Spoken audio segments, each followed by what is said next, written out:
আসসালামু আলাইকুম, আমি ইহসান চৌধুরী শুভ্র, শিবপাশা উচ্চ বিদ্যালয়ের বিজ্ঞান বিভাগের একজন ছাত্র। আমরা ৪৬তম বিজ্ঞান ও প্রযুক্তি সপ্তাহ এবং বিজ্ঞান মেলা উপলক্ষে একটি প্রজেক্ট তৈরি করেছি। আমরা জানি একটি রাষ্ট্র গঠন হওয়ার পিছনে মূলত 4টি উপাদান থাকে। এর প্রথমটি হলো জনসমষ্টি এবং দ্বিতীয়টি হলো নির্দিষ্ট ভূখণ্ড। আমরা আমাদের প্রজেক্টটি তৈরির জন্যই প্রথমে একটি স্থানের মাটি বিশ্লেষণ করেছি, তারপর আমাদের প্রজেক্টটি তৈরি করেছি। আমরা এখানে বসবাসরত মানুষদের ব্যবহার্য জিনিস ফেলার জন্য আমরা ডাস্টবিনের ব্যবস্থা করেছি। আমাদের ডাস্টবিনে 3টি বিভাগ রয়েছে: প্লাস্টিক জাতীয় পদার্থ, পচনশীল পদার্থ, কাঠ জাতীয় পদার্থ। এখান থেকে আমরা যে পচনশীল পদার্থ পাবো সেগুলোকে একটা কন্টেইনার বক্সে কিছুদিন রাখার পর সেখান থেকে অ্যামোনিয়া গ্যাস এবং কার্বন ডাইঅক্সাইড উৎপন্ন করবে, যা 30 ডিগ্রি সেলসিয়াস থেকে কম তাপ ও চাপ প্রদান করে একটি পাইপের মাধ্যমে আমরা সঞ্চালন করব, যার ফলে কার্বন ডাইঅক্সাইডটি কঠিনে পরিণত হবে। এরপর আমরা কঠিন কার্বন ডাইঅক্সাইডকে তাপ প্রদান করে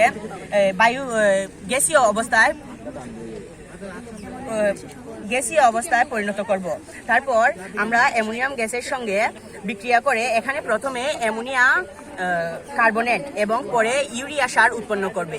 এখান থেকে আমরা যে অপচনশীল দ্রব্য পাবো সেগুলোকে একটি কন্টেইনার বক্সে পুরানোর পর সেগুলো থেকে কার্বন ডাইঅক্সাইড গ্যাস এবং অ্যামোনিয়া গ্যাস উৎপন্ন করবে, যা এগুলোর সাথে মিশাবো এবং এরপরে যে অপাচ্য জিনিস থাকবে সেগুলোকে আমরা রোড তৈরির কাঁচামাল বিটুমিনাস এর সঙ্গে অ্যাড করার পর সেখানে স্পেশাল কার্ম রাপার বিটুমিনাস উৎপন্ন হবে, যার ফলে এখানে বর্তমানের থেকে অধিক শক্তিশালী রাস্তা তৈরিতে সক্ষম। এছাড়াও এখানে আইসোলেশন কেন্দ্রের ব্যবস্থা আছে, যে কারণে পরিবারে কেউ অসুস্থ হলে তাদেরকে এই আইসোলেশন কেন্দ্রের ভিতরে রাখা হবে, যাতে করে তার জন্য কেউ না ছড়ায়, তার থেকে যাতে তার পরিবারের কারণ না ছড়ায়।